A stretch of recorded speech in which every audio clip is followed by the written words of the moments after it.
Dia de ontem foi muito movimentado. Vamos falar do Banco Master. Nosso glorioso Daniel Worcaro. Eu não sei quem foi que eu ouvi falar, mas falou, né? Todo bonitão, com esse cabelinho de piloto da Stock Car, né? Aquele cabelo meio comprido, assim, penteado pra trás, lambido. Aí vem a turma do antagonista. Prisão de Worcaro, o centrão e o medo da delação do fim do mundo. Aí o Romulus Maia fala logo, né? Cara, delação do fim do mundo? Sério, de novo esse mesmo papo. O pessoal esquece, né? Que delações e todo esse processo ia ser negociado pela PGR e que isso depois depende da homologação do Supremo. E vocês acham que vai ter a delação do fim do mundo do Banco Master? O Valor Econômico, do Grupo Globo, publica, né? Master e controlador gastam mais de R$500 milhão com advogados. Eu não vou nem abrir a matéria, porque vocês conseguem imaginar, inclusive, quem estão, né, entre as bancas que estão entre os contratados. Eu acho que no final do dia você vai bater na porta de pessoas que você sabe que... Esquece essa gritaria de delação do fim do mundo, que isso não existe. Esse é o Brasil. Esse é o Brasil. A gente não chega diante de um caso como esse, né, um escândalo, do nada, por um simples, sei lá, um simples descuido, alguém dormiu no ponto, alguém se atrapalhou. Meio bilhão só com advogados. Só com advogados. Cara, que empresa é essa? Como assim uma empresa gasta mais de R$500 milhões com advogados? E aqui não era pra defender o Worcaro não, viu? Aí vamos lá. A Globo publicou uma boa nota, longa, no final até vai falar sobre isso, sobre a questão dos advogados. O dono do Banco Master dizia que tinha fortes amigos em Brasília, que não tinha como andar sem proteção política. Essa nota explica bem do que se trata. O caso do Banco Master é um tipo de tipo campeão nacional. Chegou onde chegou e rolou o que tá rolando, porque ele buscou, né, apoio político, jurídico, pra fazer tudo do jeito certo. Antes de ser preso pela Polícia Federal, o banqueiro Daniel Worcaro costumava reconhecer a importância da sua rede de contatos políticos. Ele dizia a pessoas próximas que havia feito fortes amigos em Brasília, que no Brasil não tem como andar se não tiver esse tipo de proteção, e que sem o apoio de poderosos ele não estaria aonde chegou. O que eu grifei ali em vermelho, no Brasil não tem como andar se não tiver esse tipo de proteção, isso aqui meio que até concordo com ele. Vamos pegar um caso. Luciano Hang. Vocês já perceberam que com o Luciano Hang, que é um cara declaradamente de direita, e não que eu concorde com tudo com o Luciano Hang, eu ame ele, etc. Mas você percebe que até processo jurídico, bestinha, bobinho, o Luciano Hang perde. Coisas que se fossem outros empresários, eu acho que o tratamento dado seria completamente diferente. Quem dança a música, é amigo do sistema, faz parte do regime, encara um cenário. Quem não quer ser amigo do regime, quem quer ser o independentão, não quer baixar a cabeça, aí você tem um Brasil muito mais difícil, que é o Brasil que vocês vivem. Em conversas reservadas, Worcaro contava um episódio para ilustrar como seu trânsito em Brasília abria portas do poder, né, no poder. Ele dizia que durante as negociações com o BRB, o governador do Distrito Federal, Ibanez, havia confidenciado que ligou para um aliado político para saber mais sobre o histórico do banqueiro e que recebera ótimas referências dele. E você vê, nesse caso aqui, ó, julgando de forma fria, o Ibanez não tá errado, né? Tem essa movimentação e tudo mais. O Ibanez até, a empresa procurou, o Ibanez falou, cara, eu não entendo nada de questão financeira. Você, olha aí, não vou nem falar assim, você se fosse governador, mas vamos olhar, a maior parte dos governadores pelo país, às vezes são pessoas egressas aí do meio do agro, ou engenheiros, ou, sei lá, militares, tem de tudo. Nem todo mundo é banqueiro, sabe? Você tem o Rafael Fonteles, que é governador do Piauí, esse realmente já trabalhou em banco, né, tudo mais. Mas tirando isso daí, então imagina, você é governador, as pessoas chegam, os seus assessores chegam, você fica meio assim, não, vou perguntar também pra alguém, né? Aí tu pega o telefone e liga. Não, ótimas referências, confia no Worcaro que dá certo. E não estou defendendo o Ibanez, não. Não estou nem defendendo essa situação toda do BRB. Acho que ele deveria ter assessores melhores.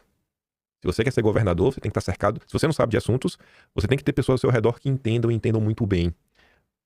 Vou buscar referência, né? Que eu acho que essas referências deixaram a desejar. Enfim, essa credencial ajudou a destravar um negócio de 12,2 bilhões de reais entre a instituição financeira pública e o Master, que precisava desses recursos para sobreviver no mercado.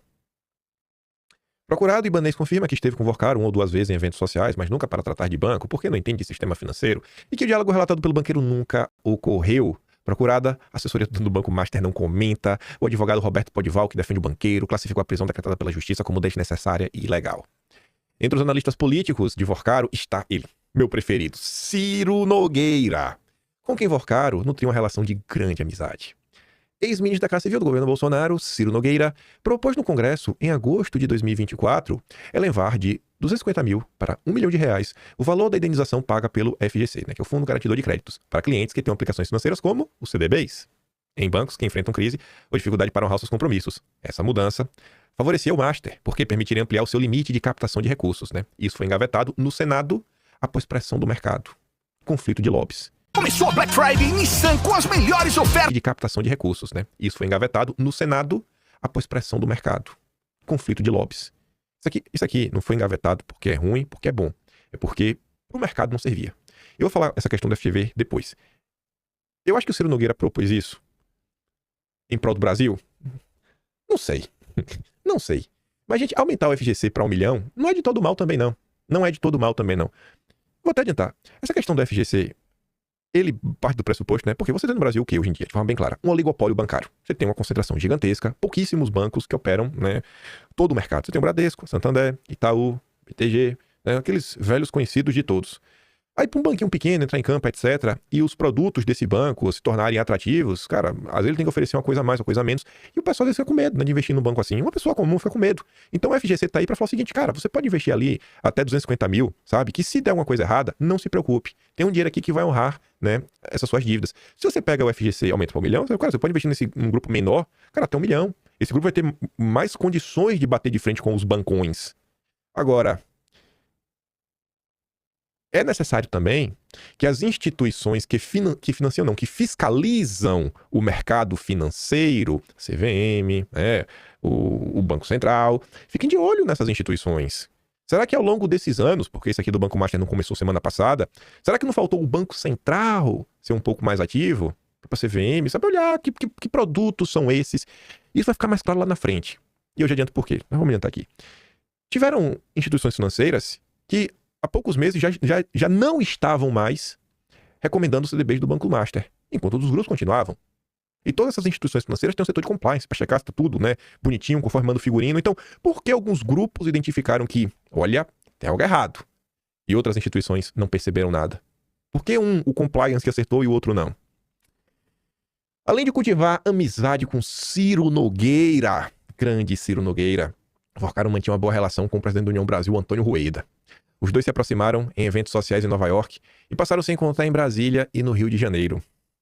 Enquanto cultivava contatos políticos, o Banco Master recebeu investimentos que somaram 2,6 bilhões do Rio Previdência, responsável pelo pagamento de aposentadorias e pensões de servidores do estado do Rio de Janeiro. Muita gente falou, tem o Cláudio Castro, tudo mais. O Cláudio Castro, acho que também, né? Ele é governador do estado. Ele vai ter que acabar respondendo de alguma forma, pelo menos trazer algum tipo de esclarecimento. Mas, para minha surpresa, a Globo não fala do Cláudio Castro nessa situação aí do Rio Previdência. Porque a Globo fala que esse fundo é loteado pelo partido controlado por Rueda, União Brasil, que nega ter ajudado o Master em qualquer operação. Ele nega. E eu acredito no Rueda, porque o Rueda também tem o cabelinho de Stock Car. E aquela barba rala feia, viu, Rueda? Nossa Senhora. A rede de conexão política de Forcaro se expandiu à medida que ele precisava ampliar o seu acesso em Brasília. O banqueiro contratou como consultor o ex-ministro da Fazenda aqui do Manteiga para ajudar na interlocução com o governo federal. E essa ponte rendeu acesso ao próprio Lula, como revelou Lauro Jardim. Além de Manteiga, o dono do Banco Master contava com serviços prestados pelo grande ex-presidente da República, o maior de todos, Michel Temer, e pelo nosso grande banqueiro, ex-comandante do Banco Central, Fazenda, Henrique Meirelles. O grande ministro da Justiça e Segurança Pública do governo Lula, Ricardo Lewandowski, aquele que estava outro dia aí, né? Aprontando todas ao lado do Andrei. O Andrei falou que a Polícia Federal foi informada lá da operação do Rio de Janeiro e meio que o governo falou que não sabia de nada, deu uma maior confusão. O Lewandowski tentou botar panos quentes, só fez piorar, apareceu até no Jornal Nacional, enfim. Ricardo Lewandowski, a quem a PF é subordinada, também fez parte do Comitê Consultivo Estratégico do Master antes de integrar o governo Lula. Após ser aposentado do Supremo, né, abril 23, Lewandowski retomou as atividades de advogado, passou a ter uma ampla clientela. Ao retornar à vida pública, Lewandowski deixou seu escritório para advogar.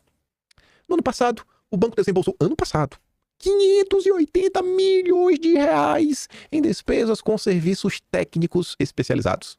Um volume 75% superior ao de 2023, conforme mostrou a coluna Pipeline do Valor. Boa parte do aumento se deu em função de serviços de consultoria jurídica. Entre os escritórios de advocacia contratadas está o Barsi de Moraes, onde trabalha a esposa do ilustre ministro Dom Pedro III, o imperador do Brasil. A banca não atua na corte, né? Graças a Deus. Gente, 580 milhões. Isso aqui é valor de um ano. Isso são valores de um ano. Você escolheu a profissão errada, hein? Você devia ser advogado. Mas dos bons, né? Dos bons. Para se aproximar ainda mais de atores da política, no ano passado, o Forcaro comprou por 36 milhões de reais. Troco. Uma mansão em Brasília, localizada no condomínio fechado de um bairro nobre da capital federal, o imóvel de 1.700 metros, com a ampla vista para o Lago Paranoá, passou a ser frequentado por diferentes interlocutores influentes. Esses contatos acabaram mudando a visão do banqueiro sobre o poder. Em entrevista à revista Piauí, ele reconhece que sua percepção sobre política se tornou menos preconceituosa. Só trouxe a manchete porque é uma pergunta que atualmente ninguém tem a resposta, a matéria só vai se debruçar sobre isso. O próximo passo das investigações, né, é descobrir as causas da camaradagem do BRB com o Banco Master. Por que o BRB queria tanto adquirir o Banco Master? Por quê, rapaz? O que estava acontecendo? Partiu de onde? De quem? Aí veio o William Vac, fez análise. E depois a gente parte aí para as análises sem filtros, ou pelo menos com menos filtros das redes sociais.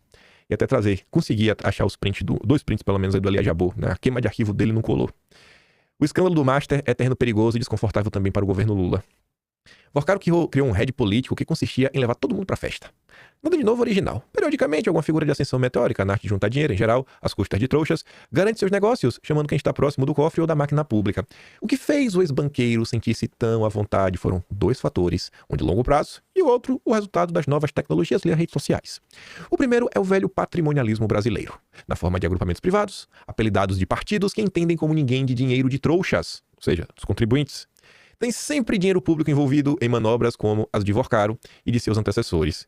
O segundo é uma mudança antropológica, digamos, de hábitos e valores sociais em várias instâncias. É um clima de permissividade que se traduz na ausência de qualquer barreira moral, quando se constata com que normalidade se aceita hoje a mescla entre o público e privado. Não há qualquer receio de exposição da participação de agentes públicos, inclusive do judiciário, em farras milionárias bancadas pela figura em ascensão meteórica. Em certa medida, o fenômeno é comparado ao funk ostentação, que sai do início original e vira mainstream, conquista a Faria Lima, esbanja milhões em festas e eventos e garante enorme exposição das plataformas digitais, não é feio, nem causa vergonha alguma, sequer vergonha alheia, é o sentido da coisa. Para o governo Lula, que está tentando nas próximas eleições fazer a Faria Lima a cabeça do crime organizado, mesmo assim, o escândalo do Master e seus sócios é terreno perigoso e desconfortável. O PT está na mesma panela dos partidos do Centrão e da direita no tráfico de influência cruzado das ligações pessoais perigosas. Uma parte da matriz da operação de Vorcaro vem de reduto tradicional do partido da Bahia, né, que é o Cred Sexta. Há mais de 120 anos. Perigosas. Uma parte da matriz da operação de Vorcaro vem de reduto tradicional do partido da Bahia, né, que é o Cred Sexta. O problema não é o grau de envolvimento individual deste ou daquele personagem de qual partido, mas a ideia de que vigora uma grande corrupção institucionalizada. Se a gente para e relembra o que foi o governo Bolsonaro, e a gente começa a olhar o governo Lula, escândalo do INSS, nesse caso agora, aí teve o caso das Americanas, nossa, foi tanta coisa que foi acontecendo, né? O caso da Mind. Você fala, rapaz, aí, tá ruim o Brasil, né? O PT voltou, né? Enfim, aí parece que tá vivendo num ambiente de impunidade geral, que só quem é preso são inocentes, né? As vítimas do 8 de janeiro, Bolsonaro, que é um perseguido político. É o tipo de percepção emotiva e generalizada na qual Lula e seu partido são sempre mencionados de forma negativa e dificilmente será contraposta pelo governo da Polícia Federal que combate o crime, né, emanado da Faria Lima. Após operações da PF contra o Gross Capital, como se dizia antigamente, o marketing político do governo já havia apontado nessa direção antes mesmo da liquidação do Master. O risco para Lula é o fato de que grande parte do eleitorado só se lembra de uma frase quando ocorre esse tipo de escândalo. É tudo farinha no mesmo saco. Valeu a pena tirar o Bozo? Valeu a pena tirar o Bozo? Era só tirar o Bozo, né? Que o Brasil estava resolvido. É só tirar o Bozo. Aí para falar de coisas desagradáveis ao redor do petismo. Tudo farinha no mesmo saco, como dizem, né? Após pressão de rede social, não sei se minha postagem chegou a incomodar o Elias, eu marquei ele, né? Falando que ele estava fazendo uma queima de arquivo, coloquei alguns prints. O Pereira Elias foi lá para as redes sociais, fala assim, ó, Banco Master. Realmente, sobre o Banco Master, os que estão me criticando têm total razão. Obrigado, Elias. Obrigado por reconhecer, meu comunistinha. Minha questão é a concentração bancária brasileira?